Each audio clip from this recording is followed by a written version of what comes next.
Hello दोस्तों, exam preparation में मैं प्रियंका एक बार फिर से आप सभी का स्वागत करती हूँ। और डे वाइज सीरीज़ में आज हम लोग पढ़ने वाले हैं। साइंस का टॉपिक है कुछ धातुओं के खनिज और उनके अयस्क देखेंगे। यहाँ से आपको ऑप्शन दे करके प्रश्न पूछे जाते हैं, जैसे कि मान लीजिए आपको कॉपर दे दिया गया, पूछा जाता है इनमें से कौन सा इसका अयस्क है। तो इस तरीके की चीज़ें आपको प्रिपेयर रखनी होती हैं। वन लाइनर या फैक्चुअल क्वेश्चन ऐसे बनते हैं और अक्सर यूपीपीएससी के एग्ज़ाम में पूछे जाते हैं। तो जो भी बच्चे न्यू हैं इस चैनल पर, मैं बता दूं, अगर आप यूपीपीएससी से रिलेटेड किसी भी एग्ज़ाम की प्रिपरेशन कर रहे हो, यहाँ पर आप कंप्लीट जीएस प्रिपेयर कर लोगे। इसके साथ साथ रात को 9 बजे प्रीवियस ईयर क्वेश्चन कंप्लीट हो चुके हैं। उसके साथ साथ आप देखेंगे टेस्ट सीरीज चल रही है RO 2023 के लिए। तो जो भी बच्चे रिव्यू ऑफिसर के लिए, असिस्टेंट रिव्यू ऑफिसर के लिए प्रिपेयर कर रहे हैं, उन सभी के लिए क्लास बहुत इंपॉर्टेंट है। तो चलिए आज की क्लास स्टार्ट करते हैं। सबसे पहले देखिए, जो धातु या फिर दिया गया है धातु का खनिज और अयस्क, तो वो देखेंगे सोडियम। तो सोडियम का आप देखेंगे यहाँ पर Na से डिनोट करते हैं इसको, ठीक है। तो इस तत्व का जो आप देखेंगे नाम है वो Na है, सोडियम। रॉक सॉल्ट, इसका हो गया अयस्क ट्रोना, चिली सोरा, बोरेक्स, ग्लोबराइट और क्रायोलाइट। ये सारे के सारे अयस्क किसके हैं? सोडियम के हैं। कौन कौन से? रॉक सॉल्ट, ट्रोना, चिली सोरा, बोरेक्स, ग्लोबराइट और क्रायोलाइट। अब बात करते हैं टिन। टिन को डिनोट करते हैं Sn से, और इसका आप खनिज देखेंगे तो होता है कैसिटेराइट। क्या होता है? कैसिटेराइट। Hg मरकरी के लिए है, तो मरकरी का खनिज या फिर अयस्क क्या हो जाएगा? सिनबार हो जाएगा। सोडियम के बाद देखिए पोटेशियम आता है। तो पोटेशियम का आप देखेंगे अयस्क क्या क्या होगा? सिल्वाइन है, कार्नेलाइट है और शोनाइट है, ठीक है। इसके बाद आता है पोटेशियम के बाद मैग्नीशियम। इसका होगा magnesite, dolomite, carnallite, kieserite, Epsom salt जिसको एप्सोमाइट भी बोलते हैं। इसके बाद आप देखेंगे जो टिन है, टिन के बाद हमें लेड पढ़ना होता है। तो लेड को डिनोट करते हैं Pb से, और इसका आपका अयस्क देखेंगे गैलेना है, सीरोसाइट है और मेटलोकाइट है। क्या है? गैलेना, सीरोसाइट, मेटलोकाइट, ये सारे किसके हो जाएंगे? लेड के। लेड के बाद आता है तत्व कॉपर, ठीक है। अगली धातु कौन सी है? कॉपर है। और कॉपर का आप देखेंगे अयस्क हो जाएगा कैल्कोपायराइट, कैल्कोसाइट, क्यूपराइट, मैलेकाइट और एजुराइट। ये सारे किसके हो जाएंगे? कॉपर के। कॉपर के बहुत इंपॉर्टेंट हैं, फिर से देखिए, कैल्कोपायराइट, कैल्कोसाइट, क्यूपराइट, मैलेकाइट और एजुराइट है। अब देखिए यहाँ पर आपने सिल्वर पढ़ा, अब इसके बाद आ जाएगा मैग्नीशियम धातु, और फिर इसमें आएगा पायरोलुसाइट। पायरोलुसाइट यहाँ पे होगा, तो मैग्नीशियम का क्या हो जाएगा? पायरोलुसाइट। और मैग्नीज का आप याद करिए, मैग्नीज का जो डिनोट करते हैं वो तत्व Mn से, मैग्नीशियम को Mg से। तो मैग्नीज का हो जाएगा मैग्नाइट, और दूसरा है हॉस्मेनाइट। क्या होगा? हॉस्मेनाइट। अगली धातु पढ़नी है कैल्शियम। कैल्शियम के आप देखेंगे क्या क्या होंगे? लाइमस्टोन, कैल्साइट, जिप्सम, फ्लूअर्सपर और फॉस्फोराइट। लाइमस्टोन, कैल्साइट, जिप्सम, फ्लूअर्सपर और फॉस्फोराइट। इसके बाद आप देखिए ये है एल्यूमिनियम का, Al से डिनोट करते हैं। इसका होगा अयस्क बॉक्साइट, क्रायोलाइट, कोरंडम और डायस्पोर। कौन कौन से हैं? 4। बॉक्साइट, क्रायोलाइट, कोरंडम और डायस्पोर। इसके बाद अब देखिए Ag अर्थात सिल्वर, सिल्वर को डिनोट करते हैं Ag से। तो इसके कौन कौन से अयस्क हैं? नेटिव सिल्वर, अर्जेंटाइट और केरार्जीराइट।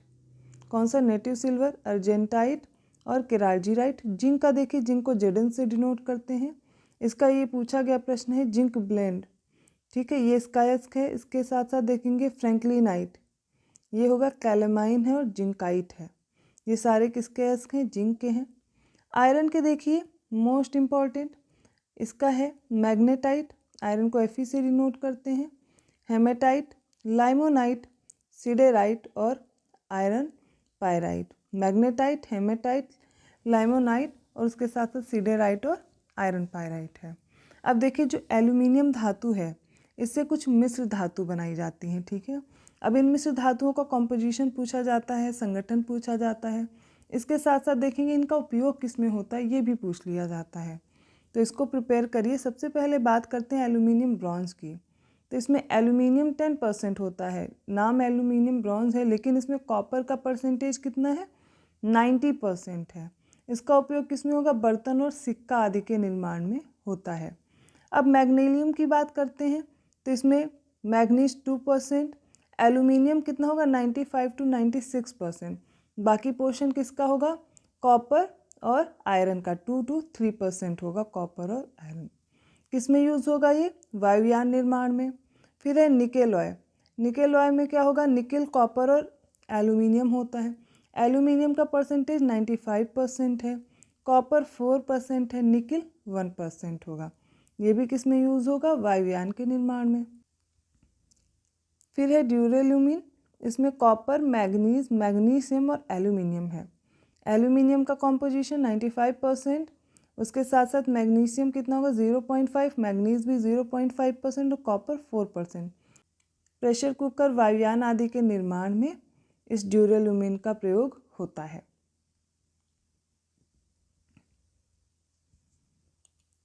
अब कुछ और प्रमुख मिश्र धातुएं देखेंगे, इनके संगठन और उपयोग।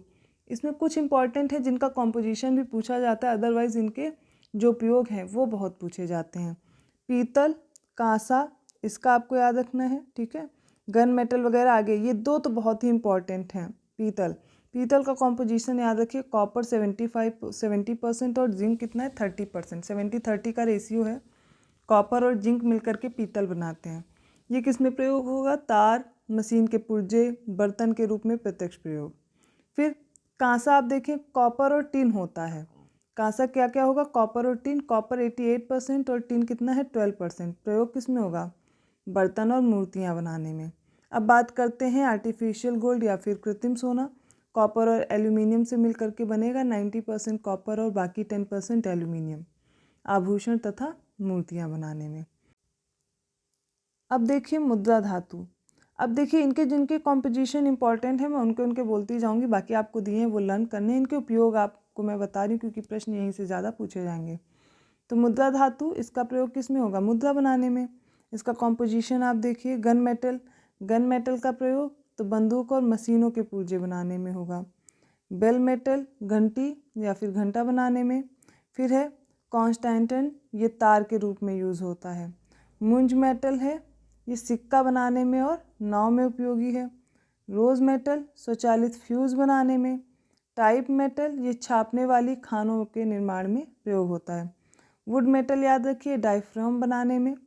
जर्मन सिल्वर, ये इम्पॉर्टेंट है। अब देखिए जर्मन सिल्वर में क्या क्या होगा, कॉपर होगा 50 to 61.6%।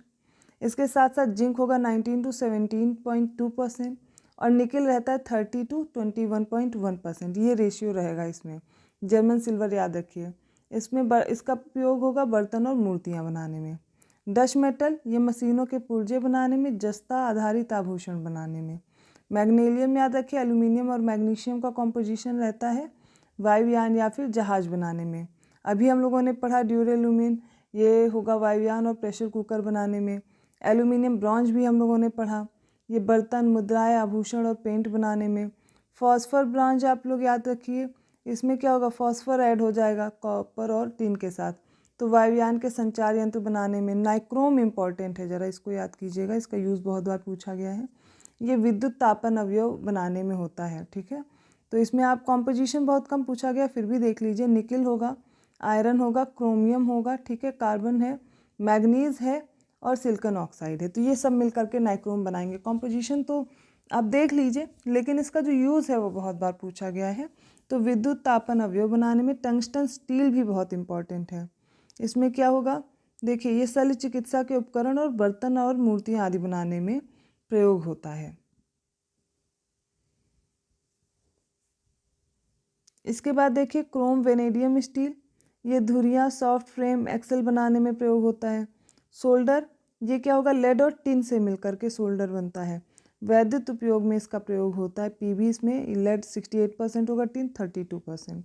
एल्निको, ये चुंबकों के निर्माण में प्रयोग होता है। Stainless steel most important, iron 73%, chromium 18%, nickel 8% और कार्बन 1%। मोटरसाइकिल तथा बर्तन बनाने में स्टेनलेस स्टील बहुत इंपॉर्टेंट है, इसका कॉम्पोजिशन रट डालिए।